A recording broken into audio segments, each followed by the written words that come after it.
Welcome to the Old Time Radio Westerns. I'm your host, Andrew Rhynes, and let's get into this episode. This episode is going to be Tales of the Texas Rangers. Original air date September 7th, 1952, and the title is Alibi. Hope you enjoy, and again, thanks for listening.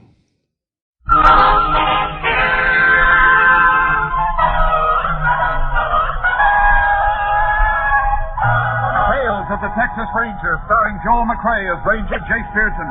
Another authentic reenactment of a case transcribed from the files of the Texas Rangers.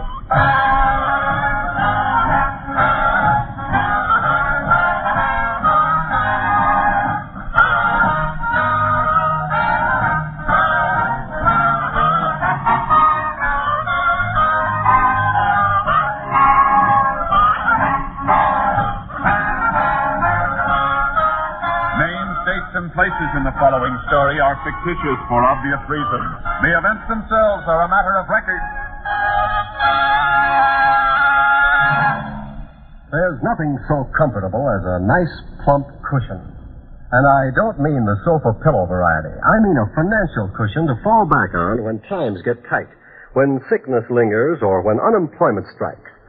The best way to build this necessary cushion is to chop a little money off each paycheck.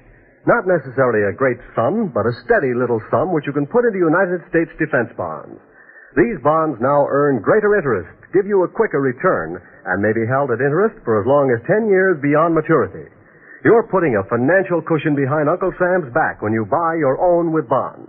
Because every dollar you put in United States bonds is an investment in your country's strength and security. That's the same as setting up a safer world for your children.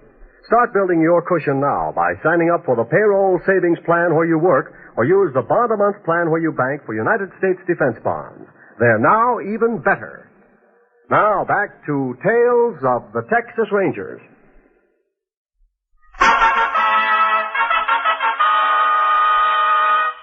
And now, from the files of the Texas Rangers, the case called Alibi.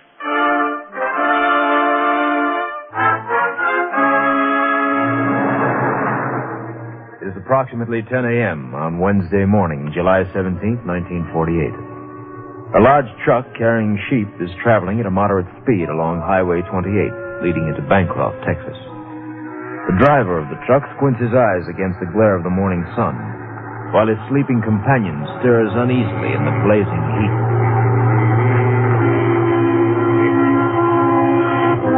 Come on, you darn fool. Get by me.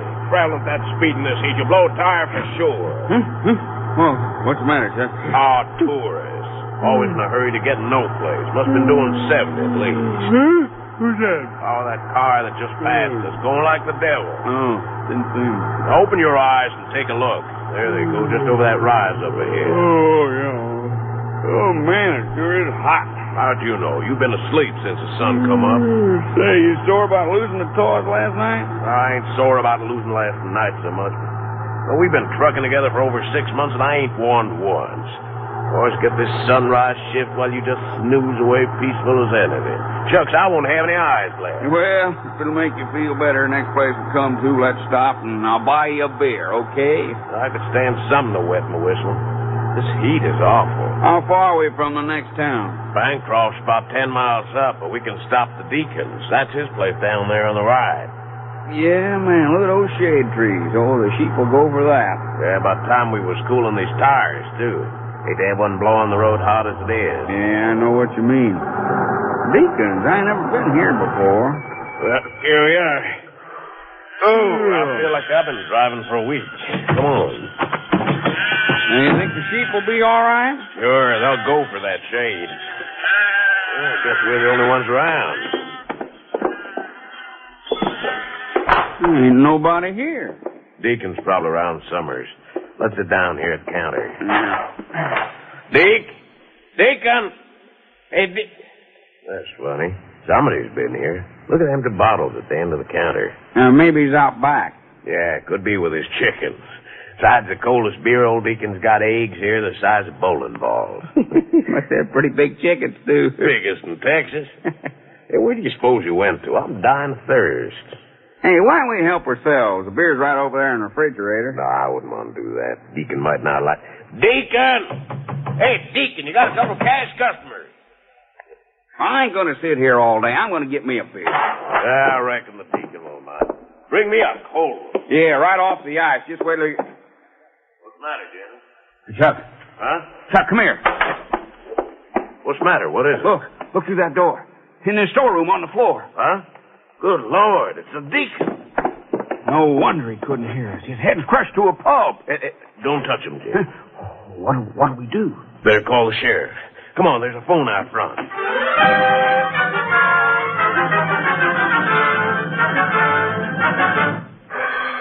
As soon as Sheriff George Hoffer of Bancroft County received the truck driver's call, he immediately requested the assistance of the Texas Rangers. Ranger Jayce Pearson was assigned to the case and arrived at the scene of the crime about an hour later. That all you men can tell me? All right, but I want you to... Well, howdy, G. Hello, Sheriff. Ranger Pearson, this is Chuck Roberts and Jim Patrick. They're the ones that found the body. Howdy. Hello, Ranger. That's your truck outside with the sheep in it? Yes, sir. We're kind of anxious to get along, too. I've already talked to him, Jayce. Is there anything you want to ask him? Yeah, in a few minutes.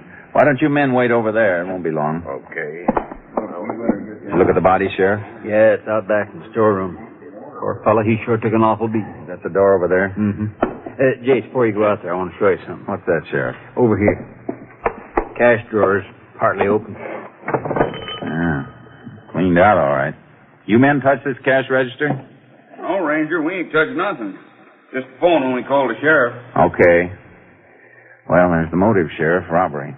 Kind of business the deacon did here. He couldn't have had more than $15 or $20 in that thing. It's a lot of money to some people. Yeah. How about those beer bottles down at the end of the counter? Were they yours? No, sir. Golden box. Looks like the deacon had a thirsty customer. Jayce, look here by the refrigerator. Isn't that a blood stain? It sure is. What do you make of that? It looks like the deacon might have been slugged right here. If the man who was drinking that golden bock was sitting at the counter, he could have done it when the deacon had his back turned. Guess he wasn't hit with a bottle. There'd be some broken glass around. Wouldn't have to be a bottle. Could have been anything. Come on, let's take a look at the body. There's some blood here by the door. Yeah. The body's right behind this barrel, Jayce. He sure did take a beating, didn't he? Yeah. I figured it must have happened last night around closing time. Else he'd have been found before this. The deacon do much morning business? Oh, a little bit. Didn't amount to a hill of beans. Nighttime seems more logical. Yeah, I'd think so. I wonder if they cleaned his pockets out, too. I don't know. Yes, I better have a look. Find anything, Jayce? A few coins, some keys, that's all. Sheriff. What's the matter? Sheriff. Get on that phone and call an ambulance. What? Why? Deacon. He's still alive. The deacon remained unconscious. His condition was critical. X-rays showed he'd sustained triple fractures of the skull. After the lab crew arrived and went over the store for additional clues, the sheriff and I started checking on people known to be Deacon's customers. The next morning, we were still looking for leads. Who's next on the list, Sheriff? Well, now, let me see. There's Dodie Carson, Ranch Road 220. That's about a half mile farther on. You know him? Yeah, but he couldn't have done it. Why not? He's an old fella. He ain't got the strength to break an eggshell. KTXA to Unit 10. Yeah, this may be KTXA something. to Unit 10. Unit 10 to KTXA. Go ahead. Lab reports latent fingerprint contained in Deacon's Cafe belonging to one John Sampson, age 34, 5 feet 10, 195 pounds, brown hair, brown eyes, ruddy complexion. Released Huntsville Penitentiary January this year after serving 2 of a 3-year sentence for burglary. Subject now employed as ranch hand, Flying B Ranch, your vicinity. 10-4. No other traffic. Unit 10 clear. No other traffic. KTXA up. John Sampson, huh? Yeah, what's the matter? You know him? Name's familiar. I think we pulled him in a couple of months ago. Brawl in a pool hall, if I remember right. Oh, yeah, he's a tough one. Where's the Flying B located, Sheriff? It's west of here, about 10 miles past the Deacon. Hang on.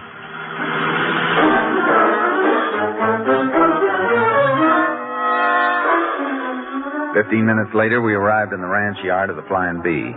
The foreman told us that John Sampson was out riding fence. I got charcoal out of the trailer while the sheriff borrowed a horse, and we headed for the area where Sampson was supposed to be. Foreman said he ought to be just over this rise. Yeah. Oh, there he is. Where? Over there by that mesquite. Come on, Charlie. He sees us, Jayce. Yeah. Charlie. Howdy. You John Sampson? Yeah, why? Ranger here wants to ask you a couple of questions. What's on your mind? You ever stop by the Deacons on Highway 28? Deacons? About 10 miles down the road from here. Oh, that place. Yeah, I go in there sometimes. How often? I don't know, once in a while. You in there Tuesday night around closing time? Tuesday? Let's see.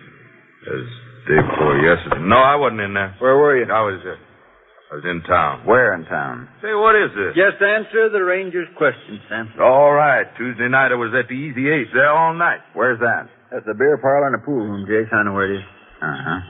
You say you were there all night, Sampson? Sure, just told you. Don't they stop serving beer at midnight? All right, so what? The pool tables stay open. They serve food there. What's wrong with that? He's right, Jayce. The joint don't close. Well, you must have come back to the ranch sometime. I did, after daybreak. You shoot pool all night? We had a little game going. Who's we? Some of the boys and me. And you didn't stop by the Deacons on your way back to the ranch? No, it was closed. When was the last time you were at the Deacons? I don't know. Monday night, I think. Don't you know? Sure, I know. It was Monday night. I had a beer in there. You sure it wasn't Tuesday? No, it wasn't Tuesday. It was Monday. Why? What do you want to know for? What kind of beer do you drink, Sampson? What kind? Well, I don't know any kind. You ever drink Golden Box? Sometimes.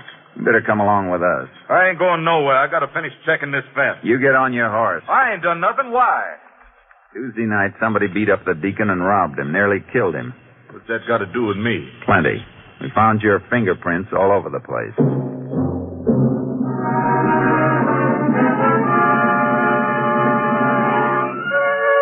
We took Sampson in and checked his alibi. The manager at the Easy Ace said he had been there all Tuesday night and had left near daybreak. It seemed like the man was telling the truth, but we didn't want to release Sampson until we had a talk with the deacon. We called the hospital and learned that he was still unconscious. We went back to the sheriff's office. Sampson was getting impatient. Hey, how much longer you guys going to keep me here? Just until we check on a few things. Now, listen, I know my rights. You're going to keep me here, you got to book me. We will when the time On comes. what? Manager at the pool room told you I was there. What more do you want? Better witness? What's the matter with him? How do we know he's not covering up for you? He's no angel, you know. I've had him in here before, too. And on account of that, you're holding me. Take it easy, Sampson. If you're in the clear, you got nothing to worry about. Who said I was worried? Excuse me, Jayce. You guys think you're fooling with some dumb bunny or something? Hello. If you're so innocent, Sampson, why are you giving us so much static? Now, look, Ranger. Either you got to book me or turn me loose. It's as simple as that. Right. You got anything more important to do? That's my business. All right, Sampson. I got a deputy outside who'll be glad to entertain you for a while. What do you mean by that? You'll see. Look, I want to get out of here. You will if you're telling the truth, and that's what we're going to find out right now. What was that phone call, Sheriff? The hospital. The deacons regained consciousness.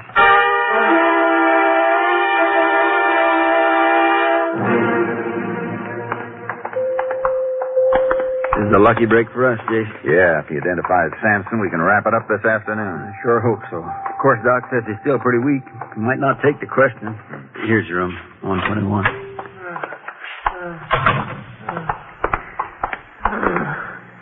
Deacon, can you hear me? His eyes are open. Deacon. Who's that? I'm Ranger Pearson. This is Sheriff Hopper. Pleased to meet you. What, Deacon, you know me, George Hopper. Hopper? Oh, yeah, sure. Tell me, do you know a man by the name of John Sampson? Who? Sampson. John Sampson. He stops in your place from time to time. Oh, yeah. Nice fellow. You know him then? What'd you say your name was? Pearson. Ranger Pearson. Oh, yeah. Pearson. You come about the eggs? Eggs? What do you mean, Deacon? Those was bad eggs, Mr. Pearson. I can't have that. You should have candled those eggs. What's he talking about, Jim? I got good customers, Mr. Pearson. You sold me 3 dozen bad eggs. Can't have that. Looky, I'll show you. Now, wait a minute, Deacon. Don't try to get up. I've been out here on the porch long enough. I want to show you them eggs. Right back here in the store. Now, Deacon, you stay here. We'll talk to you later. Yeah, you do that. Come on, Sheriff. Can't have no more bad ones. What is the matter with him, Jay? He's lost his memory.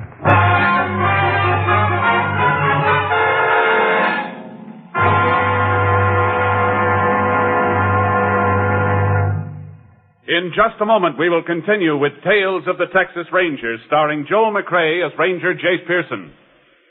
If you want your child to have the best elementary schooling you can give him, won't you get a pencil and paper to take down the address I'm going to give you at the end of this message? Unless we start preparing now, in a few years our public schools will be as behind the times as the Little Red Schoolhouse.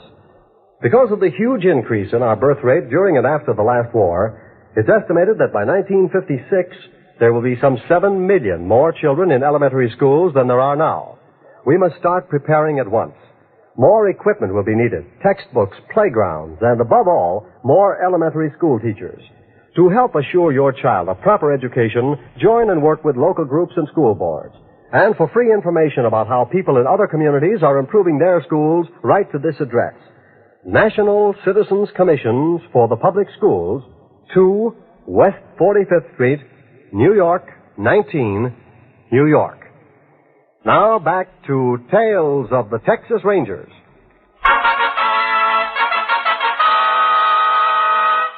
We continue now with Tales of the Texas Rangers and our authentic story, Alibi.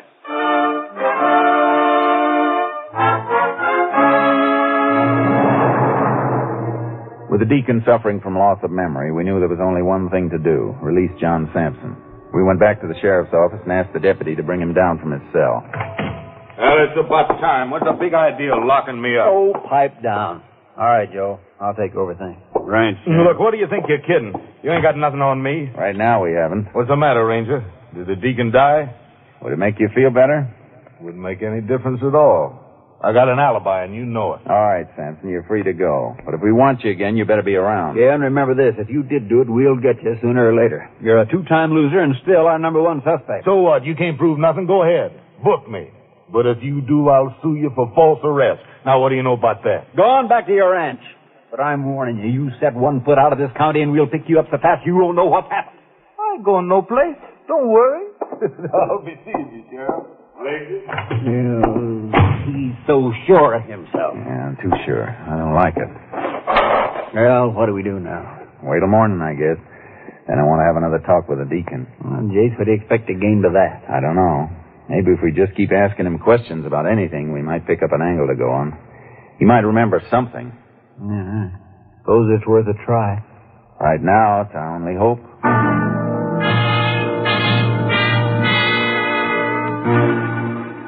The next morning, Sheriff Hoffer and I went back to the hospital.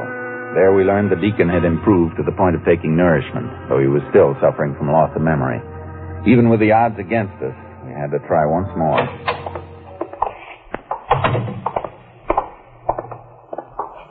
Deacon? Huh? Oh, hello. You remember me, Ranger Pearson? Seems I do. I've seen you someplace. We were here yesterday. Yesterday? I'm sorry, I don't know you. I can't remember. Don't you remember anything? I don't know. I can't seem to make any sense out of anything. Something's happened. Look, Deacon, you got a store on the highway. No, not me, mister. I think you're wrong. Sure you have, Deacon. You and Mary Ann started it about 17 years ago. Mary Ann? Mary Ann? Who was that, Sheriff? Mary Ann. She died 3 years ago. Mary? Look, mister, you gotta help me. You gotta help me. We're trying to. I can't remember. My head is hurt. What happened to my head? Tuesday night, somebody came into your store, robbed you, and beat you up. Me? Someone done that to me? Yes, Deacon. Tuesday night. I don't remember. I can't remember. Well, Deacon, look, maybe you'll remember something if you just answer a few questions. All right. Try to help me, mister. Please try to help. We will. Now, do you remember where you live? Yeah. I got a house. You know where? Yeah. It's, out back. It's out back. Out back of what, Deacon? I don't know. It's behind your store. Remember your store? My store? Oh, yeah.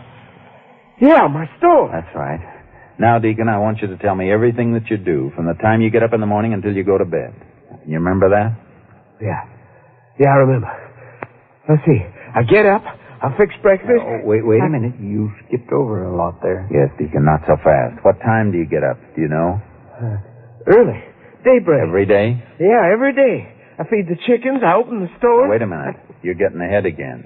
I'm sorry. Now, what's the next thing you do after you get up? Shave. Wash up. Anything else? Calendar. I set my calendar. You set your calendar? What kind of calendar? Little desk model on a roller. Gives the day and the date. In my bureau. Top drawer. Did you set it Tuesday? Tuesday, yeah. It was raining Tuesday. Yeah, I said it. Hey, Jayce, he's right. He's remembering. It did rain early Tuesday morning. Yeah. Wednesday. I said it then, too. It was a nice morning. Now, wait a minute, Deacon. Not Wednesday. You couldn't have said it then. No, I said it. Wasn't raining Wednesday. Jayce, you reckon he did? I don't know. Deacon, are you sure you set your calendar Wednesday? Always set my calendar every day. Slim, don't you believe me? You gotta believe me. Sure, Deacon. We believe you. You try and sleep now. We'll see you later. Yeah. If he did set his calendar Wednesday morning, you know what that means, Jayce. You bet I do. Sampson could have been at the Easy Ace Tuesday night, but he's going to have another alibi for Wednesday morning. Come on. Let's see if we're on the right track.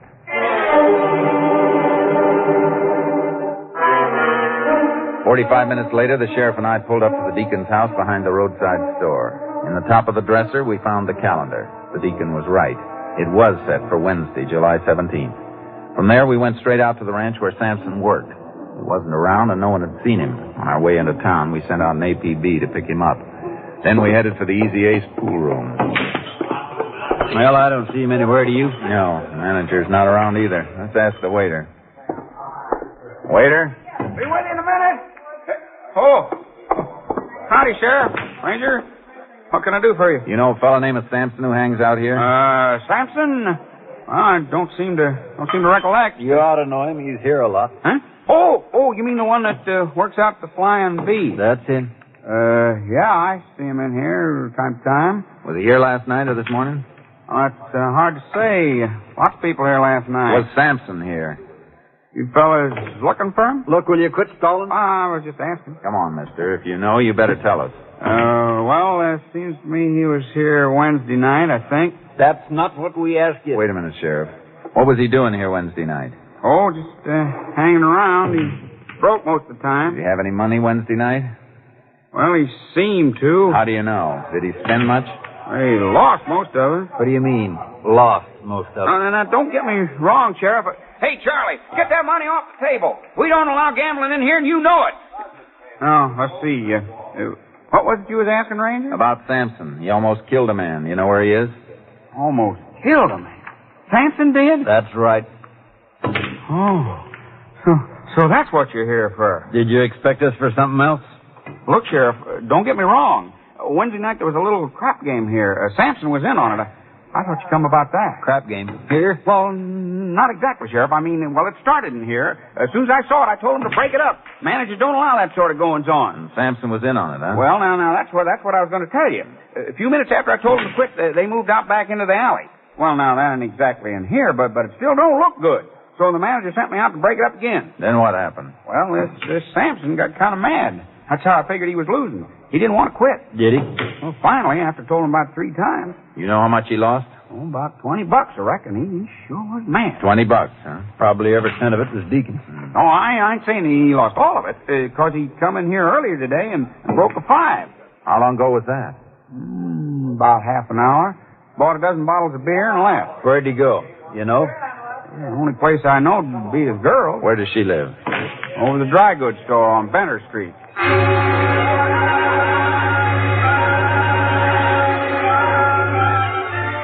We called for a stakeout on the pool hall in case Sampson returned. Picked up a search warrant and headed to the dry goods store on Bentner Street. And there it is, Jayce. Yeah, I see it. Better park around the corner. He won't be able to see our car here. Let's hope he's up there. Yeah. Those must be the steps going up the side of the building. They are. Looks like only one apartment up here. Yeah. And there's only one door. That's a break.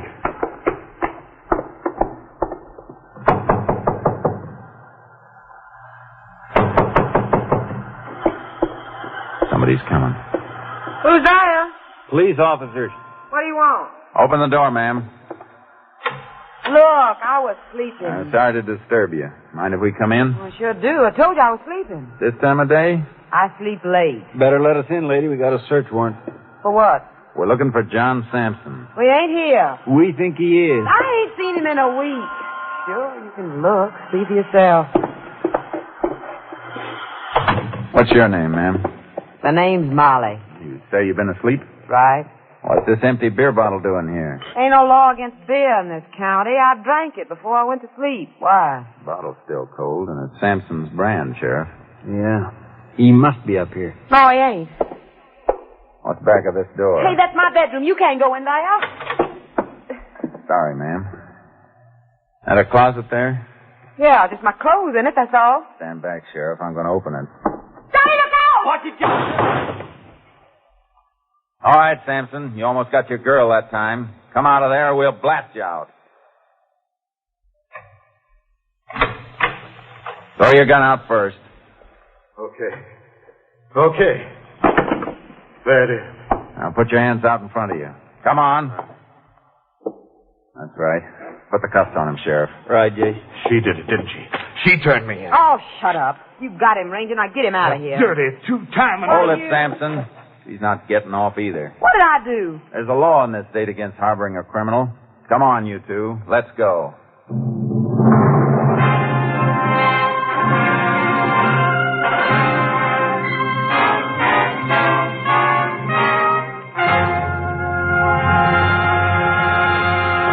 In just a moment, we will tell you the results of the case you have just heard. 20 seconds from now, a fire will break out somewhere in the United States, causing untold misery and devastation. Yes, every 20 seconds, all day long, a fresh fire starts in a home or a factory or a forest. More than 11,000 persons are killed annually by these fires. Many more are injured, and more than $700 million worth of property is lost. The most tragic part of this statement lies in the fact that more than 90% of all fires in the home start through sheer carelessness and could be avoided. Here are a few simple rules of safety which will help you to protect your home and your loved ones from the ravages of fire. Don't smoke in bed or discard lighted cigarettes carelessly. Clean out old newspapers, magazines, and other inflammable debris. Promptly repair all defective wiring and electrical equipment. Use only those cleaning fluids which will not burn. And finally, be careful with matches. Keep them out of the reach of small children. You can't afford to gamble with fire. The odds are against you every time. Now, back to Tales of the Texas Rangers.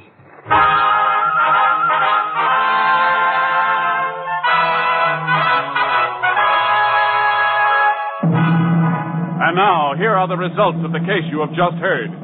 John Sampson was found guilty of robbery by assault with intent to murder. On October 11th, 1948, he was sentenced to 99 years in the state penitentiary at Huntsville. Molly Andrews was given 2 years in the women's prison at Goree for obstructing justice, as prescribed in Article 338 of the Texas State Penal Code. Ladies and gentlemen, we hope you and your friends will be listening to our show next week. There are 2 reasons we are asking you to be tuned in. First, because the case is a very interesting one. And second, because it will be the last performance, for a while at least, of Tales of the Texas Rangers. We hope you've enjoyed this series of authentic stories, and that you'll make it a point to be with us for our last show next week. Thank you. Next week, Joel McCrea in another authentic reenactment of a case from the files of the Texas Rangers.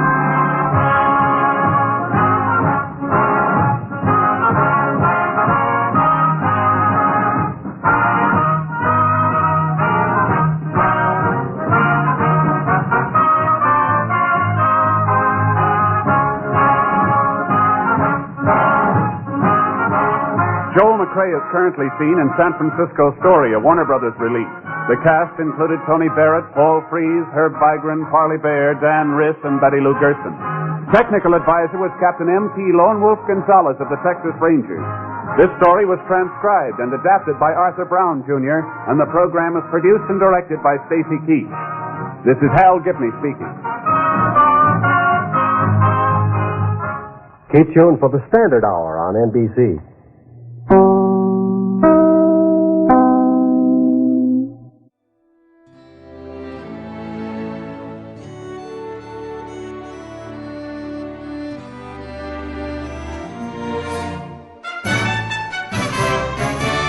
This has been a presentation of OTRWesterns.com, and we hope you enjoyed. Please take some time to like and rate our shows in your favorite podcast application. Follow us on Facebook by going to OTRWesterns.com/Facebook. Join in the conversation by going to OTRWesterns.com/Discord. And don't forget to send us an email, podcast@OTRWesterns.com. This episode is copyright under the Attribution Non-Commercial Share Alike copyright. For more information, go to OTRWesterns.com/copyright. Have a great day, and again, thanks for listening.